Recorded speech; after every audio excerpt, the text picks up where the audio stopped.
The market's latest rally has many investors wondering, should you chase growth or play it safe? The answer, according to nearly a century of market data, isn't as simple as picking one side. Today, we are breaking down the fundamental difference between cyclical and defensive ETFs, examining what the numbers actually tell us about their performance patterns, and exploring how smart investors can use both to build more resilient portfolios. Understanding the core distinction. Let's start with the basics.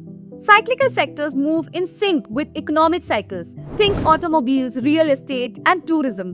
When the economy expands, these sectors typically surge as consumers and businesses increase their spending power. But when economic conditions tighten, these same sectors often face sharp declines.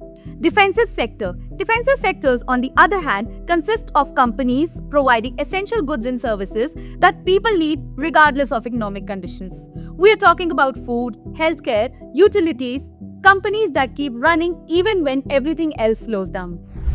Now, cyclical and defensive ETFs are simply ETFs that focus on these different sectors, giving you a way to invest in either growth-focused cyclical companies or stable defensive businesses through a single fund. The key insight when it comes to investing in either of these sectors is that neither is inherently superior. Instead, they serve different purposes in a well-constructed portfolio, and understanding where each shines is crucial for long-term investment success. The data behind the strategy. Now, here's where it gets interesting. Let's dig deeper into numbers to understand the real impact of cyclical and defensive ETFs on your portfolio, especially during major market events. Performance cycle and mean reversion. Here's what the data shows us. Over the long run, leadership between cyclical and defensive stocks tend to flip back and forth as economic conditions change. When the economy is doing good, cyclical sectors often take the lead, while defensive sectors give you the steady performance and typically shine when things get rough. What's fascinating is that neither style wins all the time. Instead, performance leadership switches every few years based on where we are in the economic cycle and how much risk investors want to take on. You can see this pattern clearly in this chart. Notice how the lines cross back and forth over time, with neither staying on top forever. Understanding the risks. Before diving into specific ETFs, it's critical to understand that both approaches carry significant risks that can impact your portfolio performance and your financial goal. Cyclical ETFs risk. Volatility represents a serious challenge that investors must prepare for. Since these ETFs track economic cycles, they can experience devastating declines during downturns, potentially losing 40% or more of their value, as we saw in 2008. While they can deliver substantial gains during expansion, the downside risk is considerable and severely impact portfolios during recessions. Timing sensitivity creates another major hurdle. Economic cycles are notoriously difficult to predict, and mistiming your entry or exit can result in substantial losses. Many investors find themselves buying near market peaks and selling during troughs, amplifying their losses. Sector concentration in some cyclical ETFs can magnify risks dramatically. When certain industries or companies dominate the ETF, a sector-specific downturn can disproportionately impact your investment regardless of broader economic conditions. Defensive ETF risks.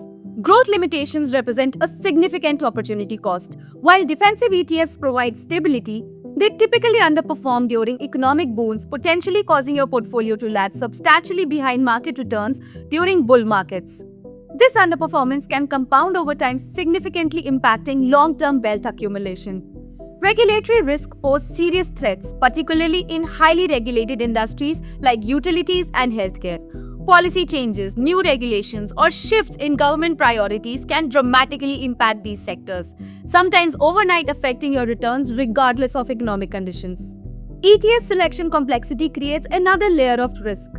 Different defensive ETFs focus on various sectors with distinct risk profiles, and choosing the wrong one can expose you to unexpected volatility or underperformance that defeats the purpose of defensive investing.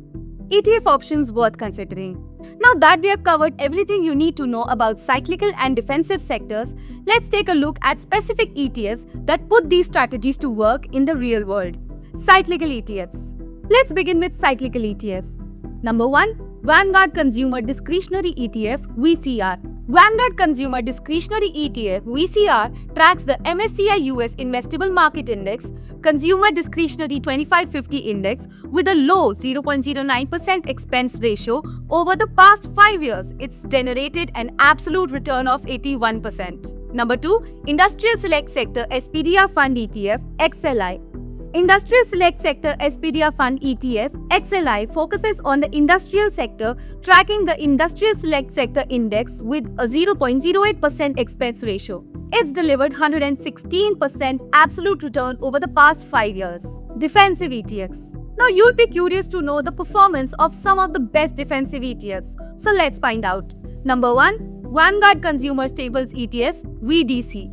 Vanguard Consumer Staple ETF VDC tracks the MSCI US Investable Market Consumer Staples 2550 Index, generating a 47% absolute return over 5 years with a 0.09% expense ratio. Number 2. Healthcare Select Sector SPDR Fund ETF XLV. Healthcare Select Sector SPDR Fund ETF XLV follows the Healthcare Select Sector Index comprising healthcare companies in the S&P 500. It's produced a 33% absolute return over 5 years with a 0.08% expense ratio. Notice the performance differential? Cyclical ETFs have delivered higher absolute returns during this particular 5-year period, but these numbers represent just one market cycle. The defensive ETFs provided more stable growth with lower volatility during the same time frame. Key takeaways. Now that we've looked at the data, the risks, and the real ETF performance, what can we take away from all this? We can see that no single style consistently outperforms across all market conditions. By combining cyclical and defensive ETFs and periodically rebalancing, investors can potentially capture growth during expansions while maintaining stability during downturns, benefiting from both mean reversion patterns and diversification. One additional consideration. Funds with higher cyclical exposure experience greater swings in investors' inflow and outflows based on recent performance, which can amplify volatility. Defensive-heavy portfolios typically see more stable fund flows contributing to steadier performance patterns. This approach, grounded in long-term market studies, provides a framework for both cyclical and defensive ETFs strategically rather than making binary choices between growth and stability. The key is understanding that successful investing isn't about picking winners and losers. It's about building a portfolio that can weather different market environments while capturing growth opportunities as they arise. Consider your risk tolerance, investment timeline, and always conduct thorough due diligence before investing your money in any asset. Remember, the markets reward patience and discipline more than they reward speculation. By understanding how cyclical and defensive ETFs behave across market cycles, you are better positioned to make informed decisions that align with your long-term financial goals. Investment in securities market are subject to market risks. Read all the related documents carefully before investing.